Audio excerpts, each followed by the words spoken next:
Olá, tudo bem? Agora eu quero fazer uma reflexão sobre a destruição que ocorreu no ano 70, quando o templo foi destruído. Morreram mais de 1 milhão de judeus. Os judeus jamais imaginavam que aquilo poderia ocorrer, embora o Senhor já havia profetizado. Mas antes de falar sobre essa reflexão, de trazer alguns dados aqui que são muito importantes, você que gosta e ama o conhecimento da palavra, eu quero te pedir, se você não é inscrito, se inscreva no nosso canal, nos dê um like, deixe seus comentários aqui no rodapé e não esqueça de acionar o sininho para você receber todas as notificações, tá certo? Primeiro, no ano 70, os judeus acreditavam que, independentemente da sua condição espiritual, Deus protegeria aquela cidade. Calígula quis destruir a cidade e houve até uma rebelião e os judeus prevaleceram. Só que logo em seguida o Calígula morreu e os judeus acreditavam que Deus estava com eles. E aí aquilo foi pendurando até chegar o ano 70. Os judeus até mesmo podiam recitar aqui o Salmo 125, que diz assim: os que confiam no Senhor são como os montes de Sião, que não se abalam, mas permanecem para sempre. Como em volta de Jerusalém, assim como os montes estão à roda de Jerusalém, assim o Senhor em volta do seu povo para sempre. Eles podiam declarar esse texto, acreditando que nada aconteceria com eles. E o que nós sabemos é que 100 mil judeus foram levados cativos para Roma para construir aquele Coliseu. E eu estava vendo estatística, morreu quase ou um pouco mais de 1 milhão de judeus naquela época. Um fato interessante que são as duas datas, 9 de Av, da destruição do templo. Os dois templos, do 586 e do ano 70, ou seja, o templo de Herodes, e o templo de Salomão, ambos foram destruídos no mesmo dia. E detalhe, depois que o povo saiu do deserto, e depois que eles edificaram, 490 anos. E depois que eles retornaram do exílio, mais 490 anos. Esse 70 vezes 7 é muito emblemático na história do povo de Israel. Agora, coisa interessante, eles rejeitaram o Senhor. Em João capítulo 1, versículo 1, diz: ele veio para os seus, mas os seus não receberam. Fato interessante é que, dentre todas as nações da terra, os israelitas teriam, os que tinham mais condições de discernir a mensagem de João Batista sobre o Cordeiro de Deus que tira o pecado do mundo, porque eles são ou eram os únicos que celebravam a Páscoa, E a mensagem da Páscoa é: arrependei-vos, porque é chegado a vós o reino de Deus. Eis o Cordeiro de Deus que tira o pecado do mundo. Então eles eram os mais capacitados para discernir essa mensagem. Até hoje, quando os judeus se casam, os noivos quebram a taça ou o copo em uma lembrança da destruição do templo no ano 70 depois de Cristo. E para reafirmar a sua tradição judaica, a sua identidade judaica. E eles fazem isso, essa celebração do casamento judaico, por 7 dias. Agora eu quero ler um texto aqui que fala que a figueira que é Israel, ela secou. Se você ler na Bíblia, em Salmo 80, versículo 8, Isaías capítulo 5, versículo 1 ao 7, Jeremias capítulo 2, versículo 21.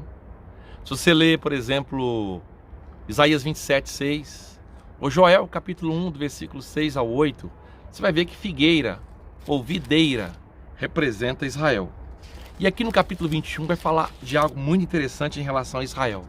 Eu quero trazer aqui algumas profecias em relação a Israel. Algo que está acontecendo nos nossos dias.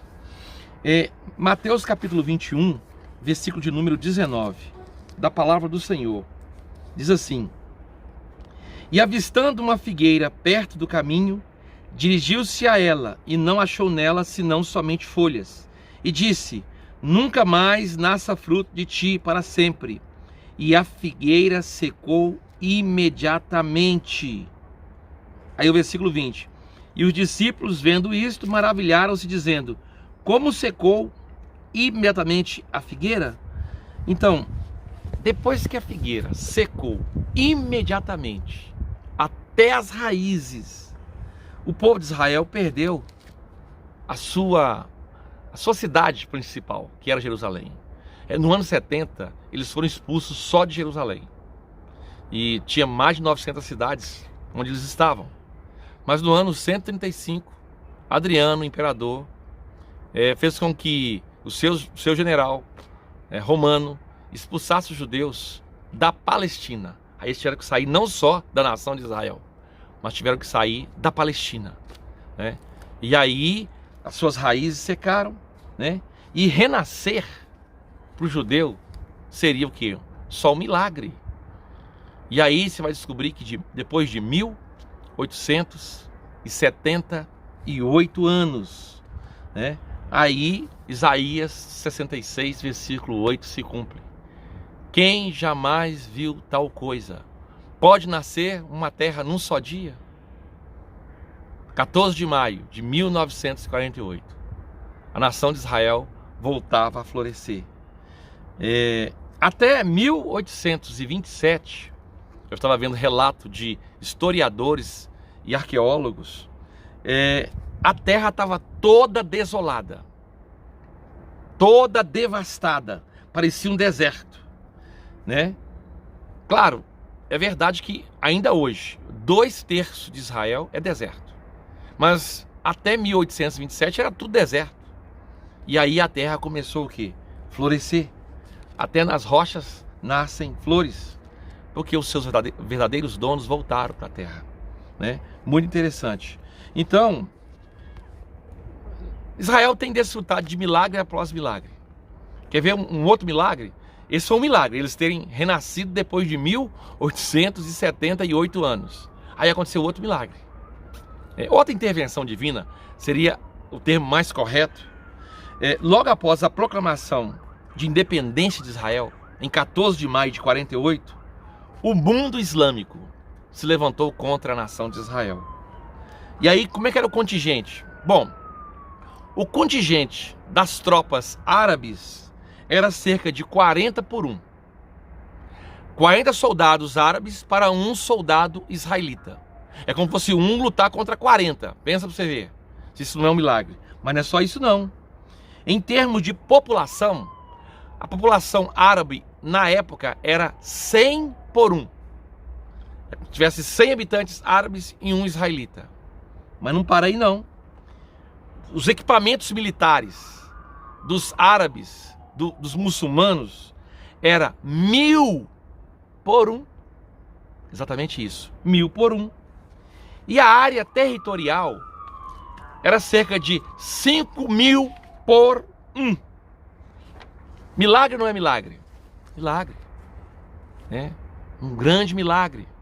Aconteceu, não parou aí. Em 1967, na Guerra dos 6 Dias, contra 6 nações, Israel reconquistou o seu coração. Floresceu ainda mais, lançou os seus rebentos. Conquistou o quê? Jerusalém, a parte oriental. Então, Israel tem desfrutado milagre após milagre. Claro, isso não é baseado na aliança do Sinai. Tudo está acontecendo com eles baseado na aliança de Abraão, a qual ela é incondicional. É uma aliança incondicional. Tá certo? E aí, eu quero mostrar aqui ainda para vocês aqui, mas eu vou fazer no próximo vídeo, as profecias que estão se cumprindo em relação a Israel e as que tem ainda para se cumprir. Tá certo? Bom, Deus te abençoe grandemente. Tem sido uma experiência muito boa aqui em Israel. Tenho aprendido tanto aqui e eu agradeço a Deus por estar aqui. Deus te abençoe e até o próximo vídeo.